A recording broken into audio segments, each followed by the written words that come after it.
16장 1절부터 11절 말씀. 찾으신 줄 알고 제가 봉독하겠습니다. 아브라함 때에 첫 흉년이 들었더니 그 땅에 또 흉년이 들매 이삭이 그랄로 가서 블레셋 왕 아비멜렉에게 이르렀더니 여호와께서 이삭에게 나타나 이르시되 애굽으로 내려가지 말고 내가 네게 지시하는 땅에 거주하라. 이 땅에 거류하면 내가 너와 함께 있어 내게 복을 주고 내가 이 모든 땅을 너와 내 자손에게 주리라. 내가 네 아버지 아브라함에게 맹세한 것을 이루어 내 자손을 하늘의 별과 같이 번성하게 하며 이 모든 땅을 내 자손에게 주리니 내 자손으로 말미암아 천하 만민이 복을 받으리라. 이는 아브라함이 내 말을 순종하고 내 명령과 내 계명과 내 율례와 내 법도를 지켰음이라 하시니라. 이삭이 그랄에 거주하였더니 그곳 사람들이 그의 아내에 대하여 물으매 그가 말하기를 그는 내 누이라 하였으니 리브가는 보기에 아리따움으로 그곳 백성이 리브가로 말미암아 자기를 죽일까 하여 그는 내 아내라 하기를 두려워함이었더라. 이삭이 거기 오래 거주하였더니 이삭이 그 아내 리브가를 껴안은 것을 블레셋 왕 아비멜렉이 창으로 내다본지라. 이에 아비멜렉이 이삭을 불러 이르되 그가 분명히 내 아내거늘 어찌 내 누이라 하였느냐. 이삭이 그에게 대답하되 내 생각에 그로 말미암아 내가 죽게 될까 두려워하였음이로라. 아비멜렉이 이르되 내가 어찌 우리에게 이렇게 행하였느냐. 백성 중 하나가 내 아내와 동침할 뻔하였도다. 내가 죄를 우리에게 입혔으리라. 아비멜렉이 이에 모든 백성에게 명하여 이르되 이 사람이나 그의 아내를 범하는 자는 죽이리라 하였더라. 아멘.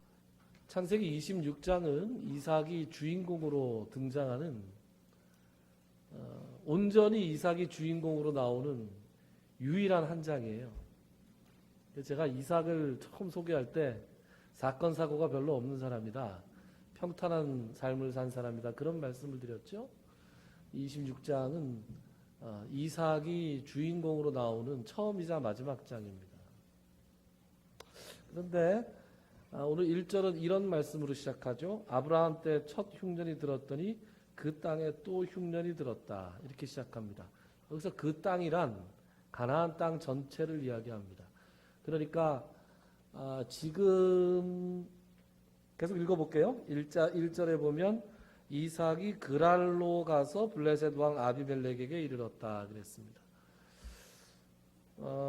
창세기 24장에 보면 리브가가 이삭에게 시집 올 때 이삭이 리브가를 맞이했던 곳은 브엘라헤로이였습니다. 브엘라헤로이는 하갈이 사라에게 애를 가진 상태에서 쫓겨났다가 하나님을 만나서 나를 감찰하시는 하나님의 우물이다. 이런 명칭을 붙였던 브엘라헤로이라는 곳인데 아주 남쪽에 있는 곳이었어요. 남쪽에 있는 광야 같은 곳이었는데 그곳에 있다가 가뭄이 들면 광야부터 더 어렵지 않겠습니까? 그래서 점점 더 곡창지대. 이스라엘 지도를 이렇게 보면 예루살렘을 중심으로 해서 예루살렘을 이렇게 축으로 해서는 산지예요. 전부 다. 예루살렘은 산성이잖아요. 산성. 다윗성. 그죠? 여리고성, 헤브론성 다 성이에요. 그런데 거기서 서쪽으로 지중해 쪽으로 가면 다 평야예요. 그래서 광야에서 북쪽으로 올라갔다가 어디까지 갔냐? 지금 그랄까지 갔습니다. 이 그랄은 아브라함도 간 적이 있었고 블레셋 사람들이 살던 곳이었는데 평야지대였고 지금도 비옥한 곡창지대입니다. 그러니까 가뭄이 들었을 때 찾아가기 제일 좋은 곳으로 그나마 이삭이 지금 찾아간 것이었죠. 그런데 이 가뭄은 보통 가뭄이 아니었어요. 간헐적으로 흉년이 있었겠지만 1절에 보면 아브라함 때 첫 흉년이 들었고 그 땅에 또 흉년이 들었다 그랬는데 이게 대략 따져보면 한 100년 만의 흉년이에요. 그러니까 100년 만에 찾아오는 흉년이었어요. 그래서 굉장히 큰 흉년이었다. 아브라함이 하나님의 말씀을 듣고 처음 가나안 땅에 들어가자마자 그 땅에 애굽이 있었거든요. 그 땅에 기근이 있었을 때 아브라함이 취했던 방법은 뭐였느냐? 애굽으로 내려가는 거였죠. 애굽으로 내려가서 어떻게 됐어요? 사라를 바로한테 빼앗겼죠. 오빠 해봐. 그렇게 연습을 시킨 다음에 자 이제부터 오빠야 이렇게 해서 오빠 해서 자기는 살아남으려고 바로한테 뺏기고 그 다음에 다시 올라와서 다시 이 그랄에 또 갔었어요. 아브라함도 그랄에서도 또 오빠 해봐 그래가지고 또 뺏겼죠. 아브라함은 2번이나 거기서 아내를 뺏기는 사건이 평생 2번이나 있었어요. 그런데 그곳으로 지금 이삭이 갑니다. 2절에 보면 이런 말씀이 나와요. 그랄에 가자마자 하나님께서 이삭에게 나타나셨는데 공식적으로 처음이자 마지막으로 나타나시는 겁니다. 하나님께서 이삭에게 나타나셨어요. 2절 한번 보실까요? 여호와께서 이삭에게 나타나 이러셨습니다. 그동안 직간접적으로 하나님과 교제하는 일이 많았는데 공식적으로 나타나셔서 공식적으로 이삭에게 말씀하시는 것은 지금이 처음이자 마지막이에요. 그래서 무슨 말씀을 처음 주느냐? 애굽으로 내려가지 말고 내가 네게 지시하는 땅에 거주하라. 그렇게 되어 있습니다. 처음 주시는 말씀이 뭐예요? 애굽으로 내려가지 마라. 왜 애굽으로 내려가지 말라고 하시는지는 나와 있지 않습니다. 그러니까 이제 짐작이 필요한 거죠. 짐작. 여기서부터는 짐작입니다. 이삭이 그렇게 마음 먹고 있을 수가 있습니다. 그죠? 이삭이 마음 먹고 있는 걸 이제 여기를 거쳐서 여차하면 애굽에 가야 되겠다.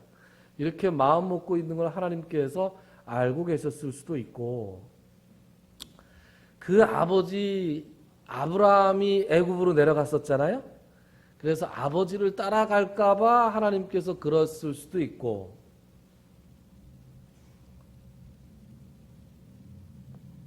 두 가지 정도? 네, 짐작을 할 수 있습니다. 어쨌든 하나님께서는 뚜렷한 이유를 말씀하시지 않고 애굽으로 내려가지 말고 3절 이렇게 나옵니다. 이 땅에 거류해라. 이 땅에 나그네로 있어라 이거죠. 그러면 약속을 주세요. 내가 너와 함께 있어 내게 복을 주고 내가 이 모든 땅을 너와 내 자손에게 주리라. 4절 내 자손을 하늘의 별과 같이 번성하게 하며 이 모든 땅을 내 자손에게 주리니 내 자손으로 말미암아 천하 만민이 복을 받으리라. 여러분 이거 어디서 많이 들어본 약속이죠. 누가 누구한테 했던 약속이죠? 하나님께서 아브라함에게 하셨던 약속이죠. 그러니까 하나님께서 아브라함에게 하셨던 약속을 똑같이 이삭에게도 하시면서 아브라함의 하나님, 이삭의 하나님이 이제 되시는 거예요.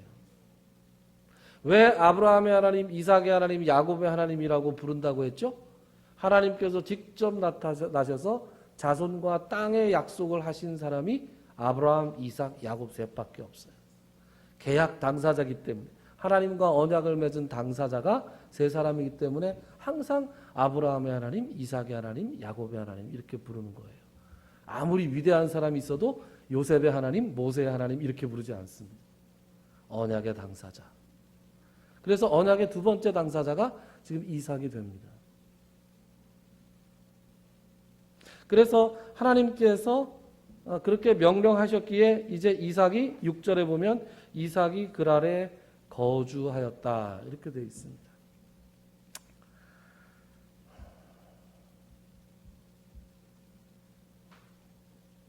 여러분 3절부터 5절까지 3절부터 4절에 하나님께서 이런저런 약속을 하시는데 이 중에서 가장 핵심적인 약속은 제가 보기에 땅과 자손의 약속도 중요하지만 장차 이루어질 약속이고 맨 먼저 하신 약속이 있어요. 그게 뭐예요? 이 땅에 거류하면 어떻게 하겠다? 내가 너와 함께 하겠다.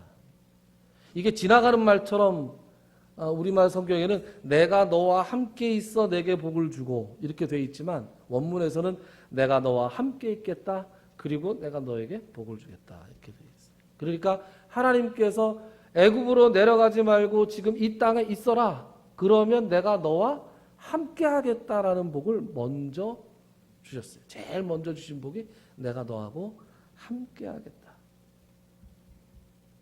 그래서 지금 이삭은 하나님의 이 명령과 약속을 받들어서 그랄 땅에 거주합니다. 그런데 6절, 7절부터 보면 조금 실망스러운 모습이 나오죠. 7절, 8절, 7절에 보면 그곳 사람들이 그의 아내에 대해 물으매 그가 말하기를 그는 내 누이라 하였으니 리브가는 보기에 아리따움으로 그곳 백성이 리브가로 말미암아 자기를 죽일까 하여 그는 내 아내라 하기를 두려워함이었더라. 그러니까 이삭은 또 뭐 하고 있어요 지금? 오빠 리브가한테 또 오빠라고 시키고 있는 거죠. 여러분, 제가 오빠라고 하면서 아브라함과 이삭을 슬쩍 힐난하고 있기는 하지만 오늘날 사람들의 감각으로 보면 이것이 좀 비겁하고 치사한 방법으로 보이는 것이 분명합니다. 그렇죠? 그런데 중요한 것은 말이죠. 이 아브라함과 이삭이 타국에 가서 사라와 리브가 자기 아내에게 자기를 남편이라고 부르지 말고 오라비라고 불러라 라고 하는 것에 대해서 하나님께서 비난을 하고 계시지 않는다는 것을 우리가 성경을 통해서 알 수 있습니다. 하나님께서 이것에 대해서 뭐라 그러시질 않아요. 아무리 읽어봐도 하나님께서 이것에 대해서 이런 일에 대해서 믿음이 없구나라고 책망하시는 것을 볼 수가 없어요. 두 번째, 사라와 리브가, 그러니까 아내들, 여자들, 당사자들도 이것에 대해서 이때나 지나서나 뭐라고 원망하는 것이 없어요. 그러니까 이 일이 지금 우리가 가지는 느낌과는 상당히 다른 느낌이라는 것을 우리가 좀 감안하고 이 사건을 봐야 됩니다. 그러고 보면 이 당시에는 이런 것이 있었어요. 이 당시에 대단히 좀 송구스러운 말씀입니다만 이 당시에 여성들의 지위가 매우 낮아서 여성들이 재산처럼 치부되는 그런 시대라 이 사람들, 이 무도한 이방 사람들은 자기의 마음에 드는 여자가 있으면 일단 뺏어가고 봤어요. 일단 뺏어가고 누구냐 이렇게 물어봐서 우리 오빠가 있다. 저기 우리 오라비가 있습니다. 그러면 우리 오라비나 그 아버지하고 협상을 하면 됐어요. 그런 장면이 창세기 37장에 가면 또 나옵니다. 그리고 출애굽기에 주어지는 그 하나님의 율법에도 보면은 결혼하지 않은 처녀를 너희가 어떤 남자가 범하였을 때 적당한 절차를 거쳐서 돈을 주고 그리고 그 결혼을 해서 데리고 살면 된다. 이렇게 이제 하나님의 율법이 지금 얘기 들으면 큰일 날 얘기가 성경에 나옵니다. 4,000년, 5,000년 전 얘기라는 걸 감안하고 들어야 합니다. 그러니까 마음에 드는 정리를 하면 지금 여동생이라고 갔을 때 여동생이 붙들려 가면 자기는 거래를 하면 살아남을 수가 있었는데 남편이라 그러면 그 사람들이 그 남편을 죽이고 그 여자를 뺏어갔어요. 그러니까 어차피 빼앗기는데 자기가 살아남느냐 자기가 죽느냐의 문제였어요. 그래서 이 아브라함과 이삭이 우리 보기에 조금 비겁한데 이러한 선택을 했던 것 같습니다. 그리고 그것에 대해서 하나님께서도 그리고 이 아내들도 비난하고 있지 않은 것을 볼 수 있습니다. 중요한 것은 이삭이 매우 두려운 가운데 처하게 되었다. 저는 그런데 이런 생각을 해봅니다, 여러분. 아브라함이 똑같은 일을 2번 했었잖아요. 애굽에 가서도 오빠 해서 자기 아들을 뺏기고. 그럼 자기 아버지와 어머니의 스토리에 대해서 이삭이 알았을까요? 몰랐을까요?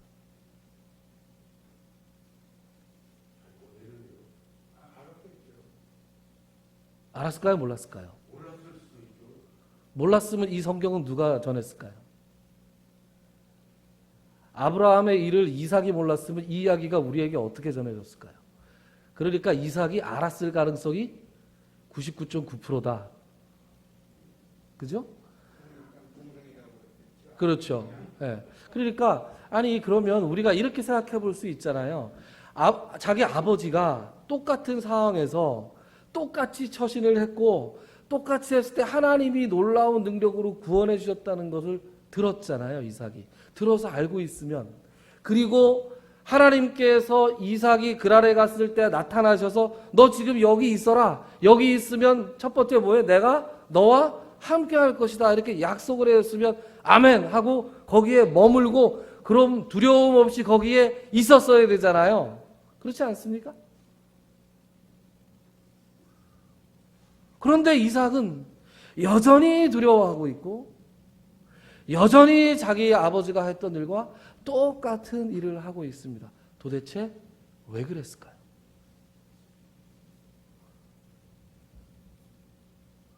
저는 여기서 모태신앙의 한계를 보는 거예요. 모태신앙의 한계. 인류 최초의 모태신앙은 이삭이죠. 아브라함은 모태신앙이 아니었잖아요. 그러니까 아브라함과 사라 사이에서 나온 이삭이 최초의 모태신앙이었단 말이에요. 여러분 모태신앙들 특징이 뭡니까? 모태신앙의 특징이 많이 들어서 알고 있어요. 그런데 뭐가 없어요? 체험이 없어요. 체험. 그렇지 않습니까? 어디 멀리 갈 거 없어요. 제가 그래요. 제가 그랬어요. 저희 4대째 기독교 집안이에요. 4대째 기독교 집안. 그런데 할머니로부터 귀게 못이 박히게 얘기를 들었고 우리 아버지 어머니 할 때 많이 들었고 우리 아버님 장로님이시고 어머니 권사님이시고 그런데 자식은 고등학교 때까지 잘 다니다가 아무 생각 없이 다니다가 대학교 가서는 하나님이 있는 것 같기도 하고 없는 것 같기도 하고 그랬단 말이죠.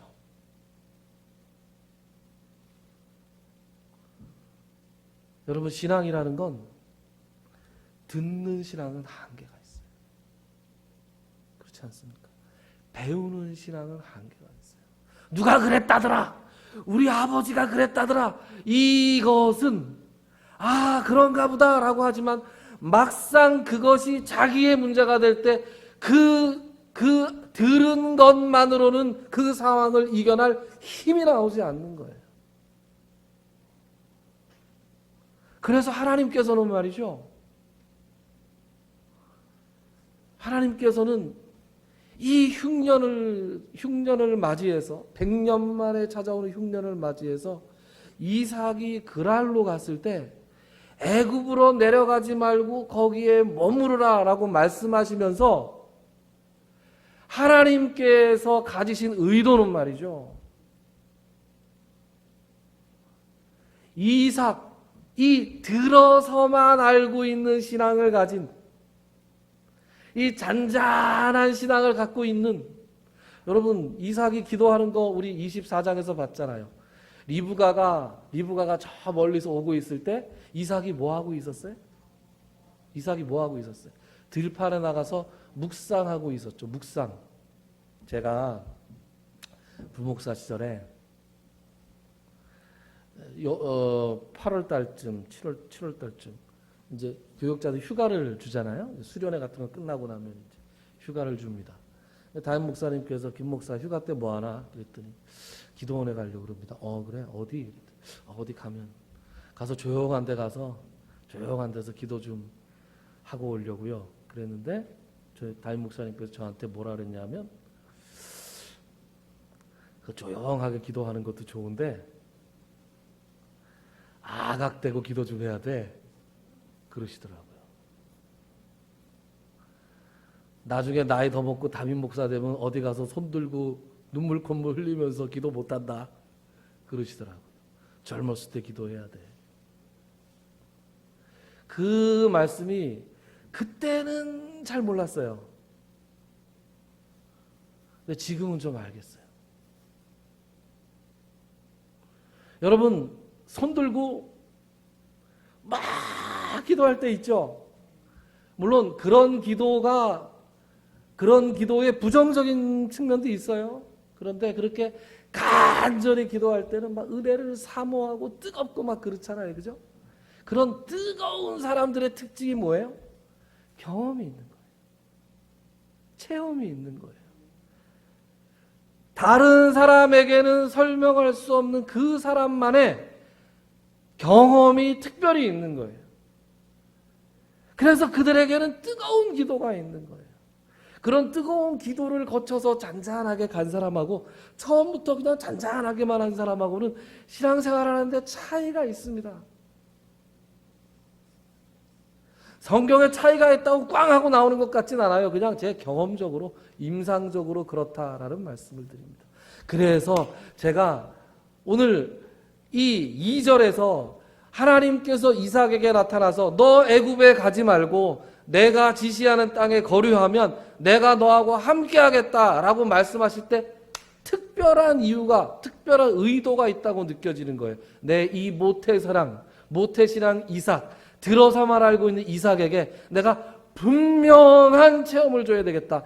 하나님께서 살아계시고 하나님께서 이삭의 하나님만이 아니라 온 세상을 다스리시는 블레셋 사람들, 블레셋의 왕 아비멜렉의 마음도 움직일 수 있는 하나님이라는 것을 체험하게 해줘야 되겠다라고 마음을 먹으신 거예요. 하나님께서는 그랄에 있으면서 이삭이 두려워할 줄 아셨어요. 왜요? 당연히 두려운 상황이니까. 이삭은 하나님의 예상대로 리브가에게 오빠 연습을 시켜서 자기의 위험을 모면하려고 그랬어요. 다행히도 시간이 지나면서 리브가가 다른 사람에게 데려가지는 일은 없었어요. 그런데 어느 날 뭐가 보였어요? 8절 우리 다 같이 한번 읽어봅시다. 8절 시작. 이삭이 거기 오래 거주하였더니 이삭이 그 아내 리브가를 껴안은 것을 블레셋 왕 아비멜렉이 창으로 내다본지라. 19금 내용이 하나 있네요. 그 오래 있다 보니까 이게 부부였네 하는 것을 아비멜렉이 여기 지금 성경의 표현에는 직접 본 것처럼 나와 있죠. 이 말을 우리가 고지고대로 받아들이면 아비멜렉이 직접 봤다는 거예요. 남의 침실은 왜 보는 거예요?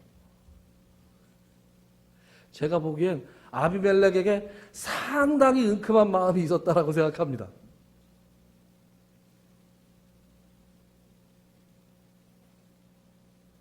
그러지 않고서야 이 부부 사이에 있는 일을 이 아비멜렉이 어떻게 본단 말이에요? 아비멜렉을 비롯한 블레셋 왕을 비롯한 블레셋 사람들에게 이삭과 리브가의 관계가 늘 관심의 대상이었던 거예요. 그래서 여차하면 리브가를 어떻게 해보려고 지금 이 사람들이 호시탐탐 기회를 엿보고 있었는데 이것들이 부부였어요. 여러분 이제 부부라는 게 드러났어요. 그러면 이삭은 이제 더 위험해진 겁니까? 덜 위험해진 겁니까? 더 위험해진 거죠. 그래서 블레셋 왕이 이삭을 불렀습니다. 이삭을 불러서 당신이 어떻게 해서 이렇게 하였느냐라고 따져 묻습니다. 이삭은 뭐라고 대답했어요? 내가 죽게 될까 두려워서 그랬습니다. 그랬어요. 이삭은 이제 아비멜렉이 어떻게 나올 거라고 생각했을까요? 자기를 죽이고 여자를 빼앗아가겠구나 라고 생각했을 겁니다. 그런데 여기서 반전이 일어나죠. 어떤 반전이 일어나요? 내가 어찌 우리에게 이렇게 행하였느냐? 백성 중에 하나가 내 아내와 동침할 뻔하지 않았느냐? 내가 우리로 하여금 죄를 짓게 할 뻔했다. 이럴 수가 있느냐?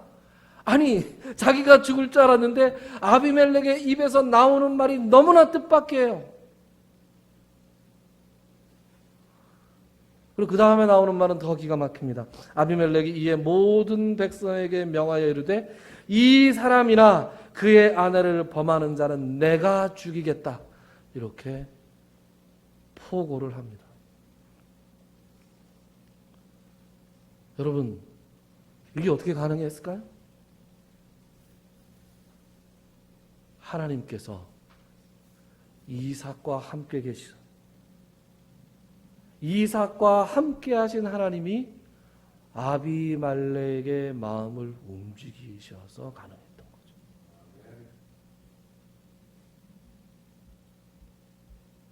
여러분, 다윗은 시편 34편에서 그런 말씀하죠. 제가 굉장히 좋아하는 말씀. 너희는 여호와의 선하심을 맛보아 알지어다. 어떻게 알아요? 맛보아 알지어다. 그냥 알지 말고 맛보아 알지어다. 시편 34편의 배경이 되는 말씀은 사무엘상 말씀이에요. 우리 한번 찾아봅시다. 사무엘상 21장.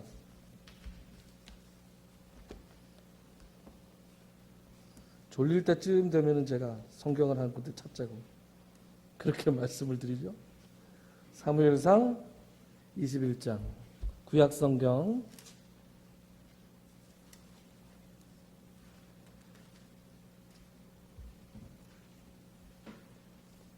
사무엘상 21장. 제가 가진 성경은 구약성경 445페이지입니다. 445페이지. 사무엘상 21장.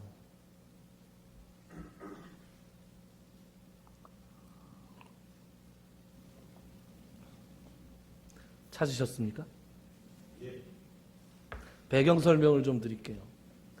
다윗이 골리앗을 죽인 다음에 인기가 굉장히 올라갔어요. 그래서 사람들 사이에서 노래가 돌았어요. 사울은 천천히요, 다윗은 만만이다.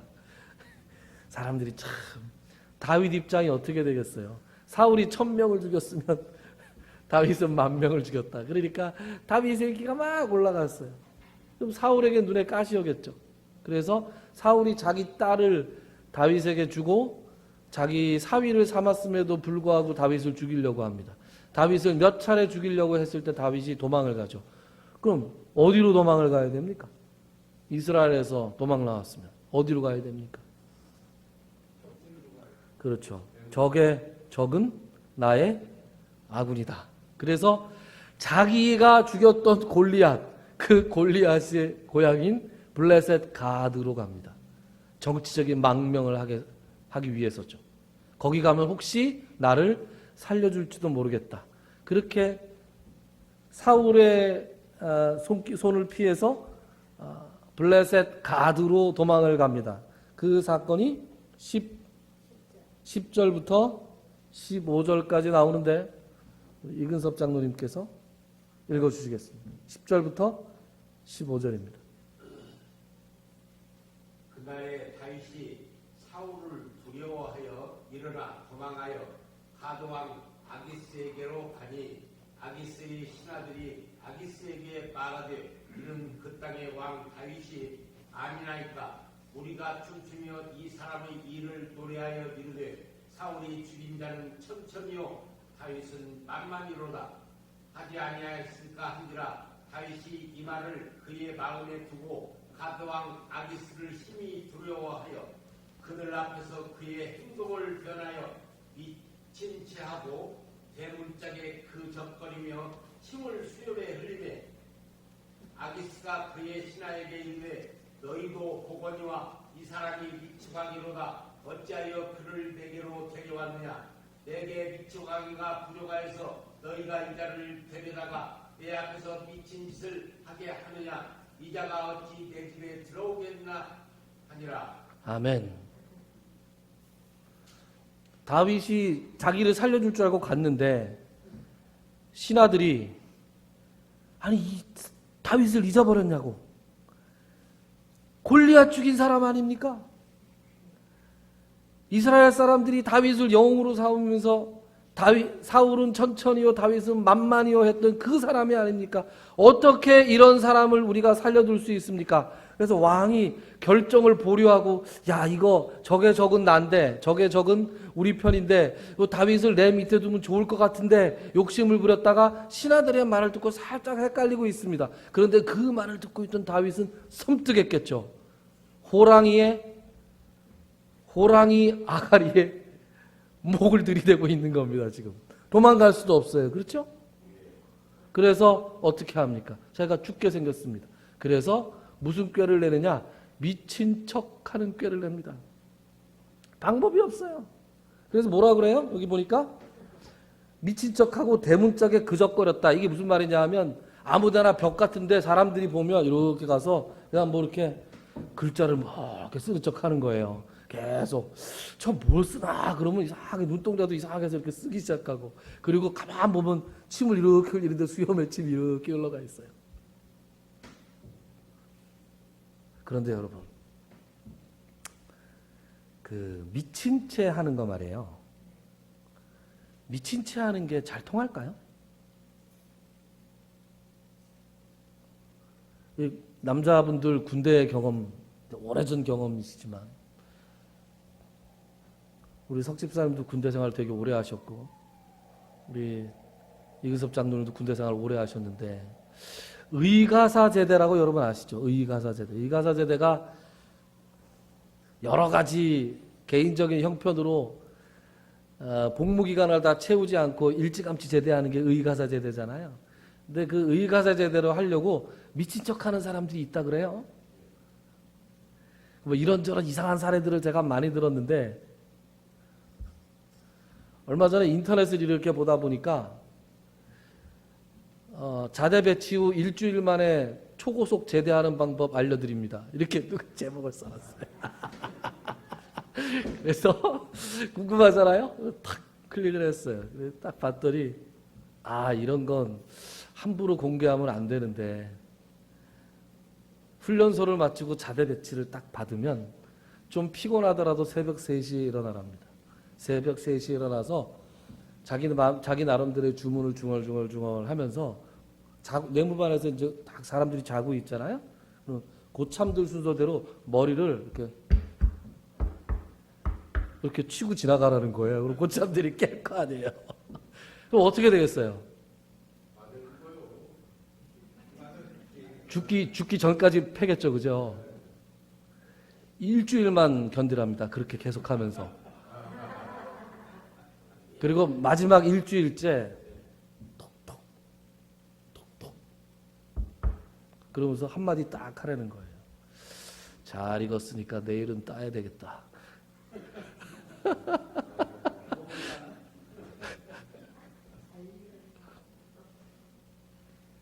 그러면 바로 제대할 수 있습니다.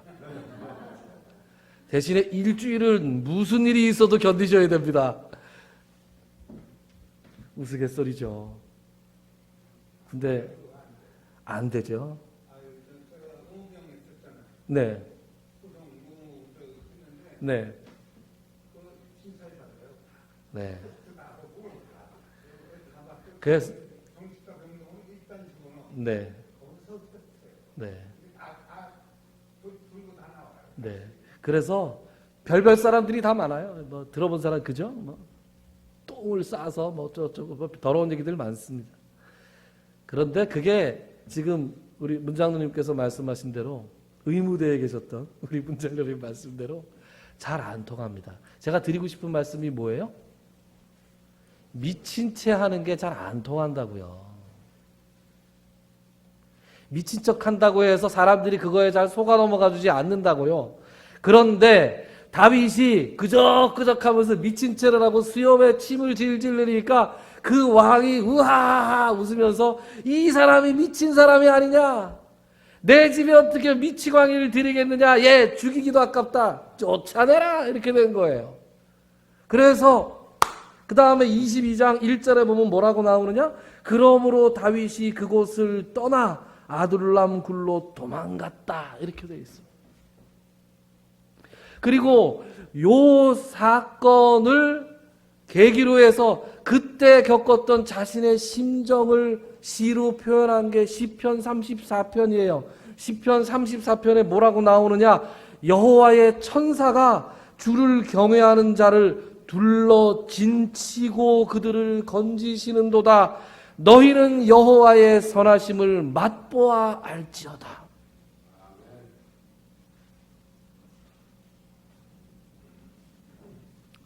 다윗은 도저히 이루어질 수 없는 일을 하나님께서 하시는 것을 체험한 거예요.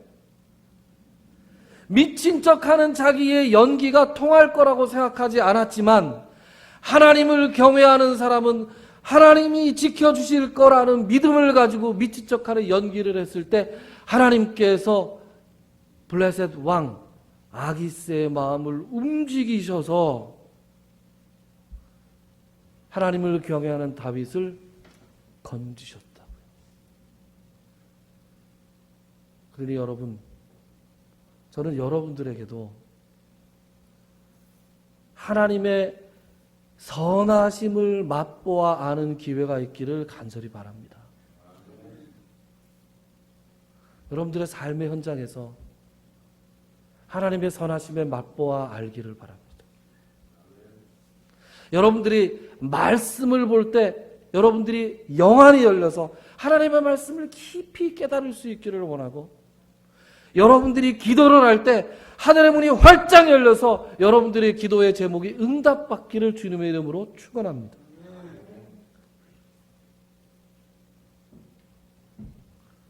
여러분들의 자녀들 중에서 모태신앙이 많죠.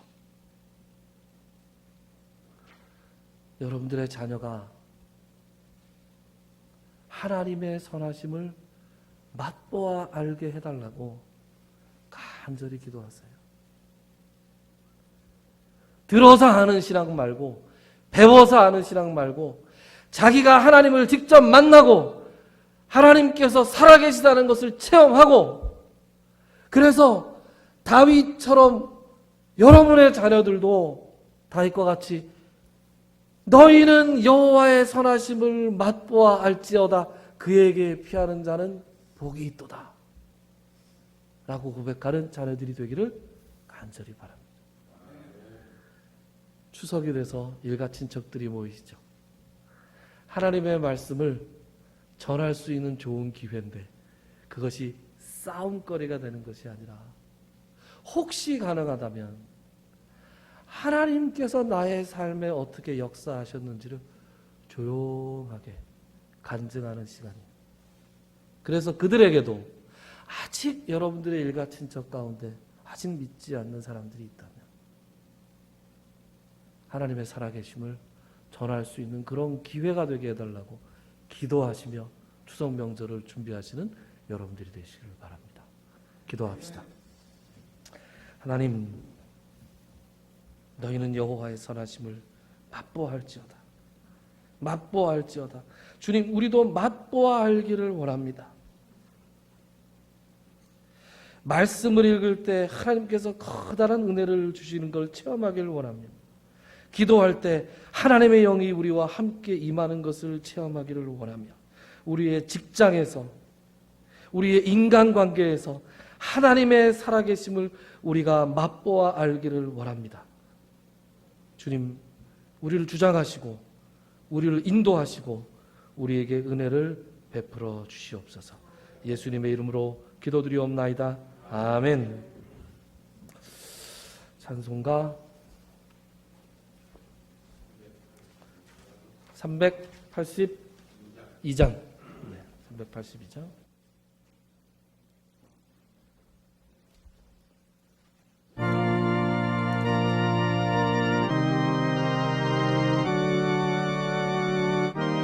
과 4절 보겠습니다.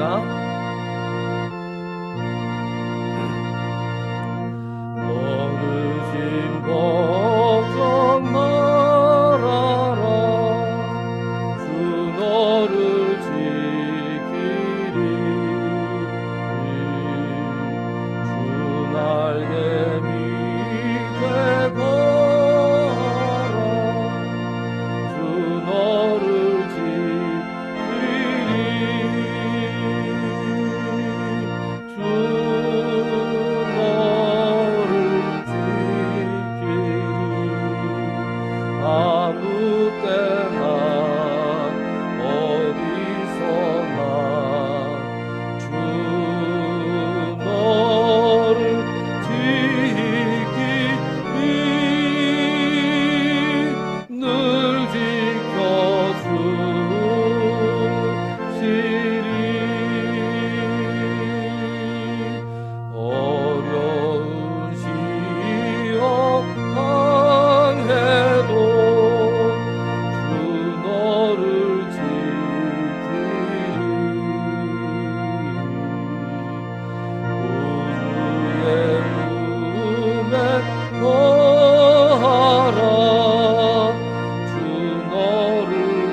이제는 우리 주 예수 그리스도의 무한하신 은혜와 하나님 아버지의 지극하신 사랑하심과 성령님의 감동, 감화, 교통, 치유하시는 역사가 오늘 이 자리에 나와 또한 각자의 자기의 처소에서 함께 예배드리는 모든 성도님들 머리 위에와 그들의 가정과 그들이 행하는 모든 사역 위에 그들의 환부 위에 이제로 영원토록 함께 있을지어다.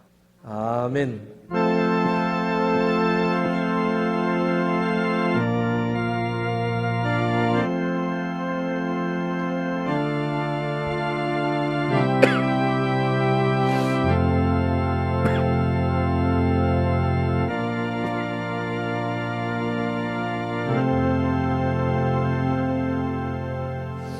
네, 예배 마쳤습니다.